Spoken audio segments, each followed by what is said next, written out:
Maureen O'Hara died tragically with guilt after revealing her husband's tragic secret.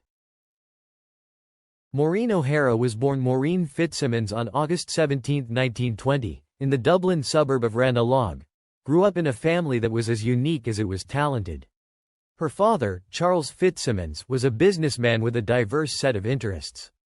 He not only ran a successful business in Dublin but also owned a portion of the Shamrock Rovers, one of Ireland's most famous soccer teams.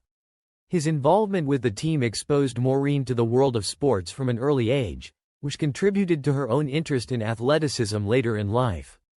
Charles's role as both a businessman and a sports enthusiast likely instilled in Maureen a sense of discipline, competitiveness, and an appreciation for hard work, qualities that would serve her well throughout her illustrious acting career. Maureen's mother, Margarita Lilburn Fitzsimmons, was equally accomplished in her own right.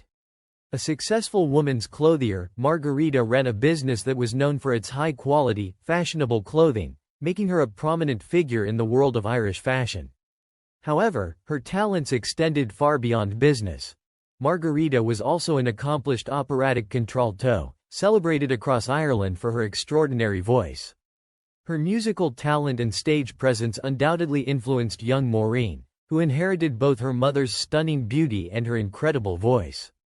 Growing up in a household where music, culture, and business thrived, Maureen was surrounded by role models who demonstrated that success in multiple arenas was achievable, and this undoubtedly fueled her own ambitions. Margarita's influence on Maureen's artistic development cannot be overstated.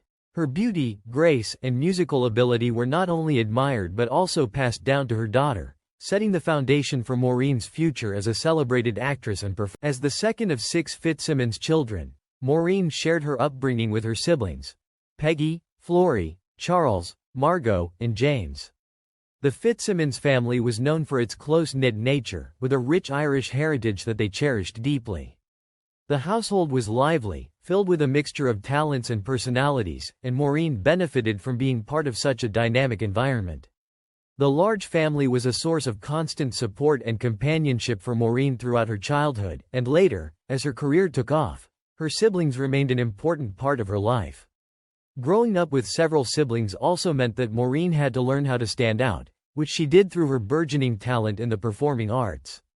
She took pride in her Irish roots, and this sense of heritage would remain an important part of her identity throughout her career, especially as she became an iconic figure for Irish representation in Hollywood. Maureen attended John Street West Girls' School in Dublin's Liberties area, where she not only excelled academically but also began to nurture her love for the arts. From the tender age of 5, she began taking dance lessons, a passion that she would carry with her throughout her life. Her ability to perform in front of an audience, whether it was through dancing or acting, became a defining characteristic of her early years. In addition to dance, Maureen's athleticism shone through, as she was naturally gifted in sports, which complemented her early training in the arts. She was a well-rounded child, balancing her interest in physical activities with her growing love for performing, a duality that would later define her unique presence on screen, both graceful and strong.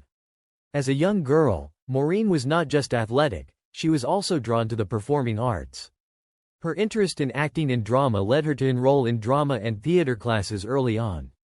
She took these pursuits seriously and began competing in FEI's awards, prestigious Irish competitions that celebrated music, dance, and performance. Maureen's numerous FEI's awards are a testament to her dedication and talent as a young artist. These achievements gave her the confidence to pursue a career in the performing arts, and she quickly realized that her future lay on the stage and in front of the camera. At just 14 years old, Maureen joined the renowned Abbey Theatre in Dublin, one of Ireland's most prestigious institutions for dramatic arts. For Maureen, the Abbey Theatre was a dream come true. It was here that she could fully immerse herself in the world of drama, opera, and performance, honing her craft as both an actress and an aspiring opera singer. Her time at the Abbey Theatre was instrumental in shaping her professional identity, giving her the training and experience that would propel her into a film career. The Abbey Theatre was also a place where Maureen could surround herself with like-minded individuals who shared her passion for the arts, further solidifying her resolve to make a name for herself in the industry. Maureen O'Hara's big break came when Charles Laughton, the acclaimed actor and director, discovered her during a screen test. Laughton was immediately struck by Maureen's expressive green eyes, which would later become one of her most iconic features. He recognized her talent and star potential, and in 1938, she made her screen debut in Kicking the Moon Around. This small role was just the beginning of what would become a legendary career. In the same year, she appeared in My Irish Molly, a low-budget musical. Although the film did not garner much attention, it helped establish Maureen's presence in the film industry. However, it was her role in Alfred Hitchcock's Jamaica in 1939 that Maureen considered her true breakthrough. Cast as Mary Yellen alongside Charles Laughton, the film allowed her to showcase her acting prowess in a more substantial role. Working with a director of Hitchcock's caliber so early in her career was an incredible opportunity, and it paved the way for more prominent roles. Maureen's performance in Jamaica in earned her recognition in the industry, and she continued to work under contract with Laughton, who believed in her potential. At just 19, Maureen secured another major role in RKO's The Hunchback of Notre Dame, 1939, where she starred opposite Laughton once again. Her portrayal of Esmeralda, the beautiful and kind-hearted heroine, was widely praised, and the film became a major hit. This role solidified Maureen's status as a rising star in Hollywood, and her career only gained momentum from there.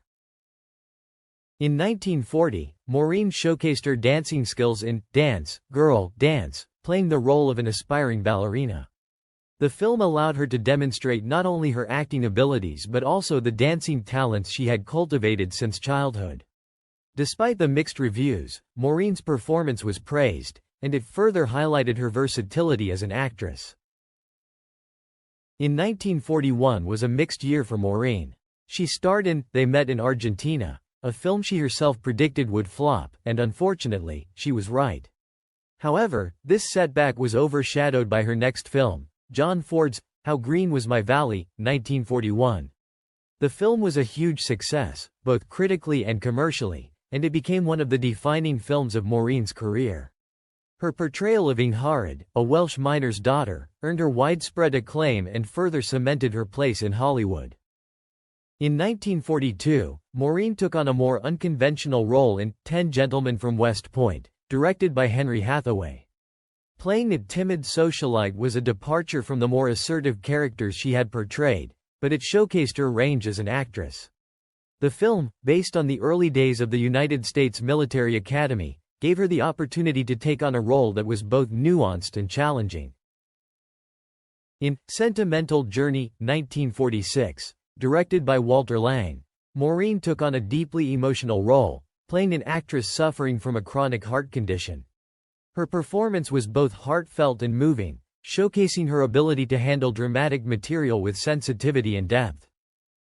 From the 1960s onwards, Maureen O'Hara remained a dominant force in Hollywood, starring in several popular and commercially successful films. One of her most memorable roles during this period was in Disney's family favorite, The Parent Trap, 1961, where she played the mother of twins separated at birth. The film, still beloved today, showcased O'Hara's impeccable comedic timing and her ability to bring warmth and charm to family-oriented films. In 1962, she starred alongside James Stewart in Mr. Hobbs Takes a Vacation, a light-hearted comedy about family and the joys and challenges of a seaside vacation. O'Hara's dynamic performance stood out, once again showing her versatility and talent in comedic roles. In Spencer's Mountain, 1963, she took on a more dramatic role opposite Henry Fonda, portraying the wife of a Wyoming family man with dreams of sending their eldest son to college. The film, which was an inspiration for the hit TV series The Waltons, allowed O'Hara to display her emotional depth, adding gravitas to the role of a mother working against the odds to improve her family's future. The mid-1960s saw O'Hara in The Battle of the Villa Fiorita, 1965, a romantic drama set in Italy, where she played a woman torn between her children and a new love affair. The film's European setting and mature themes allowed O'Hara to explore more sophisticated and emotionally complex characters. That same year, she starred in The Rare Breed, 1965, a Western film alongside James Stewart. Here, she portrayed a strong-willed Englishwoman determined to breed cattle in the American West. Her fierce performance in the film once again showcased her as a trailblazing actress who was adept at playing independent, strong-willed women, a recurring theme in her illustrious career. In 1970, O'Hara starred in How Do I Love Thee?, a comedy based on a father-son relationship that also delved into themes of family and loyalty, further solidifying her reputation as a versatile actress who could easily transition between genres. In addition to her work on the big screen, Maureen O'Hara also made a number of memorable appearances in television movies. One of her first notable TV films was The Red Pony, 1973, a Western drama that allowed her to reunite with old Hollywood traditions while adapting to the emerging television market. Later in her career, O'Hara graced television screens again with The Christmas Box, 1995, a holiday-themed film that garnered a loyal audience and renewed appreciation for her acting talents. In 1998, she starred in Cab to Canada, a TV movie about an elderly woman's unexpected cross-country journey. O'Hara's portrayal of the elderly but fiercely independent Catherine was a testament to her ability to bring warmth and sincerity to every role, regardless of medium. Her final television appearance was in The Last Dance, 2000, where she played a widowed woman who rediscovers romance. This role was particularly poignant as it came at the tail end of O'Hara's career, marking a full circle of sorts, from her early days as a vibrant starlet to her later years as a beloved veteran of Hollywood. One of Maureen O'Hara's early standout roles was in A Bill of Divorcement, 1940, directed by John Farrow. The film was a remake of the 1932 version directed by George Cukor and originally starred Katharine Hepburn. O'Hara took on the challenge of playing the role of Sidney Fairchild, originally portrayed by Hepburn, with remarkable skill and grace. At the time, the film was a significant project for O'Hara, allowing her to showcase her range and poise as an actress. While it was no easy feat to follow in the footsteps of Hepburn, who had already made the role iconic, O'Hara's performance brought a fresh sensitivity to the character. This role marked an important early step in her career, demonstrating her ability to succeed in roles that demanded both emotional depth and subtlety. In 1942, O'Hara found herself starring in The Black Swan, an adventure film directed by Henry Kane. This swashbuckling pirate film paired her with the dashing Tyrone Power, and O'Hara absolutely reveled in the experience. She later remarked that The Black Swan contained all the perfect elements for a grand pirate film: magnificent ships, thrilling sword fights, and intense cannonball-laden battles. O'Hara's love for the genre was clear in her vibrant portrayal of Lady Margaret Denby, a role that allowed her to shine in both dramatic and action-packed scenes. Working with Tyrone Power, who was known for his charm and sharp sense of humor, further enhanced the film's lively atmosphere. O'Hara often spoke fondly of her time on set, describing it as one of the most exhilarating films of her career. Maureen O'Hara's first experience with Technicolor came into The Shores of Tripoli, 1942, a war film where she portrayed Lieutenant Mary Carter, an army nurse. Though the film was a box office success, O'Hara herself wasn't completely satisfied with it. She believed that the characters, including her own, were too streamlined and lacked the depth she craved in her roles. Despite her personal misgivings, the film was an important step in her career as it solidified her place in the growing Technicolor era and introduced her to audiences in vibrant, full-color film. As her career progressed, O'Hara took on more dramatic roles in films such as This Land Is Mine, 1943, directed by the legendary French filmmaker Jean Renoir, and The Fallen Sparrow, 1943, directed by Richard Wallace. Both films contributed significantly to her growing reputation as a leading lady in Hollywood. In This Land Is Mine, O'Hara played the role of Louise Martin, a schoolteacher in Nazi-occupied France, and her performance was marked by its emotional intensity and courage.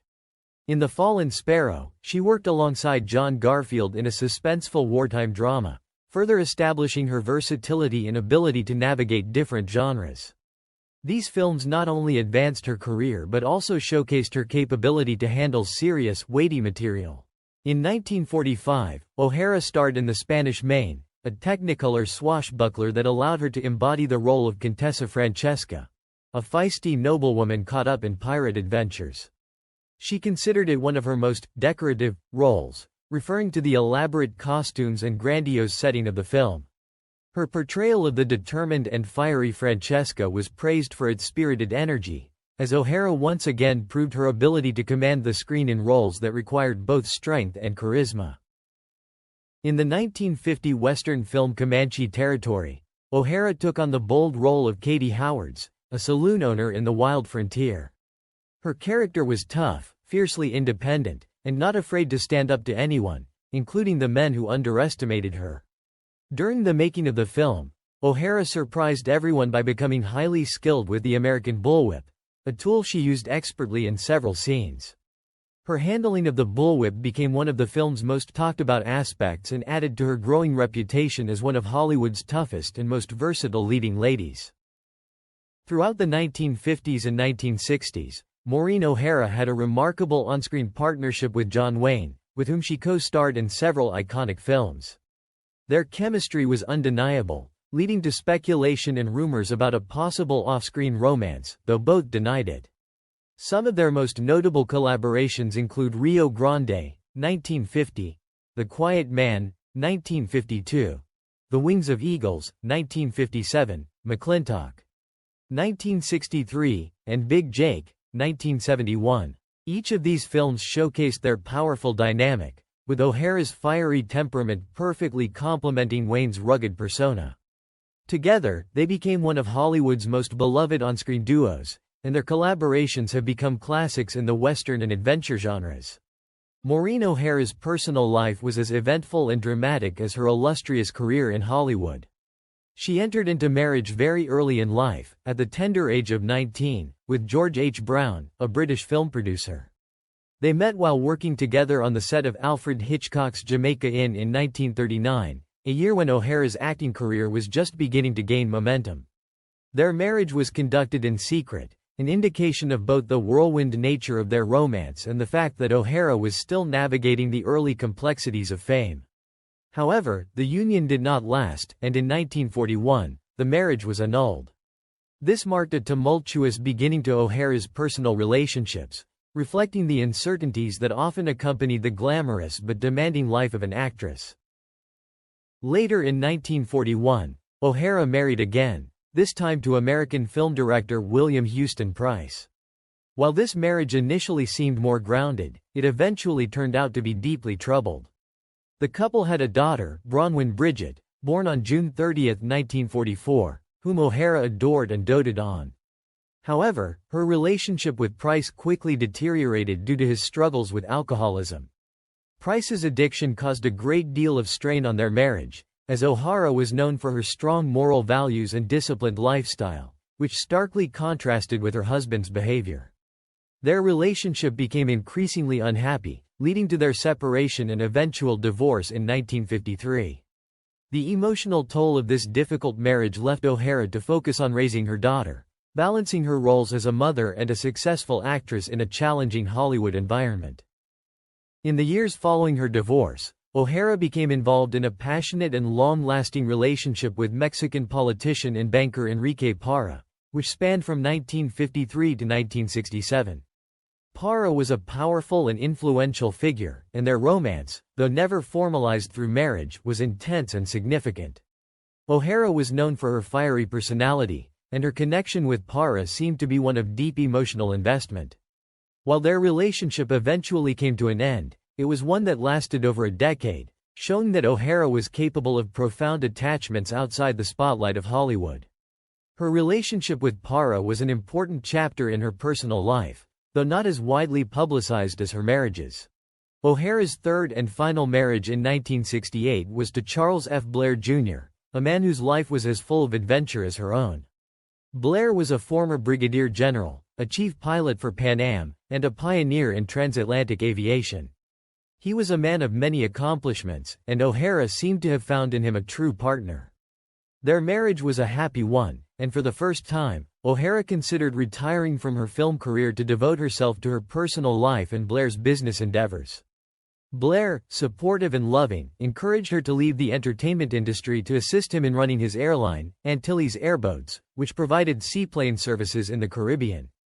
This shift in focus from acting to managing a business marked a new phase in O'Hara's life, where she found fulfillment outside of her career. However, their happiness was cut tragically short when Blair died in a plane crash in 1978. While flying a Grumman Goose aircraft for Antilles airboats from St. Croix to St. Thomas, Blair's plane suffered an engine failure and crashed. His sudden death was devastating for O'Hara, who was left to manage not only her grief but also the business they had built together. Despite her heartbreak, O'Hara displayed incredible resilience by stepping into the role of CEO and president of Antilles Airboats, becoming the first woman to hold such a position in a scheduled airline in the United States. This achievement was groundbreaking, further solidifying O'Hara's legacy as a strong and independent woman who excelled in traditionally male-dominated fields. Adding to her emotional distress in 1978, O'Hara was also diagnosed with uterine cancer. This health scare compounded the grief of losing her husband, but O'Hara once again demonstrated her strength by undergoing immediate surgery and eventually recovering. Despite these personal and health challenges, O'Hara continued to persevere, a testament to her indomitable spirit. Years later, in 2010, Maureen O'Hara established the Maureen O'Hara Foundation in Glengariff, Ireland. The foundation was dedicated to nurturing young talent and training aspiring actors, a reflection of O'Hara's desire to give back to the profession that had given her so much. Her legacy as a mentor and advocate for young actors demonstrated her ongoing commitment to the arts, even in her later years. Unfortunately, as time passed, O'Hara's health began to decline. She suffered from multiple heart attacks, short-term memory loss, and diabetes mellitus type 2, conditions that greatly impacted her final years. Despite these ailments, O'Hara lived to the remarkable age of 95, passing away peacefully in her sleep on October 24, 2015, in Boise, Idaho. Her death marked the end of an era, as O'Hara was one of the last surviving icons of Hollywood's golden age. Throughout her life, Maureen O'Hara was known for her strict morals and her refusal to conform to the stereotypical Hollywood lifestyle. Unlike many of her contemporaries, she abstained from smoking and alcohol, and she was never one for the party scene. O'Hara was also not fond of excessive makeup, maintaining a natural and simple look that became one of her trademarks. Her modesty and sense of self-respect were evident both on and off the screen. This strong moral compass extended to her interactions with others. While filming A Bill of Divorcement, O'Hara famously punched director John Farrow in the jaw after he made unwanted advances toward her. This incident became legendary in Hollywood circles, exemplifying O'Hara's bravery and refusal to tolerate inappropriate behavior. Her actions set a powerful example for women in the industry, showcasing her no-nonsense attitude and commitment to maintaining her dignity. O'Hara's legacy extended beyond her acting career, particularly with her groundbreaking role as the president and CEO of Antilles Airboats. Her leadership in the airline industry was another way in which she shattered gender norms, proving that her talents extended far beyond the silver screen. She embraced challenges head-on, whether in her personal relationships, her career, or her ventures into business.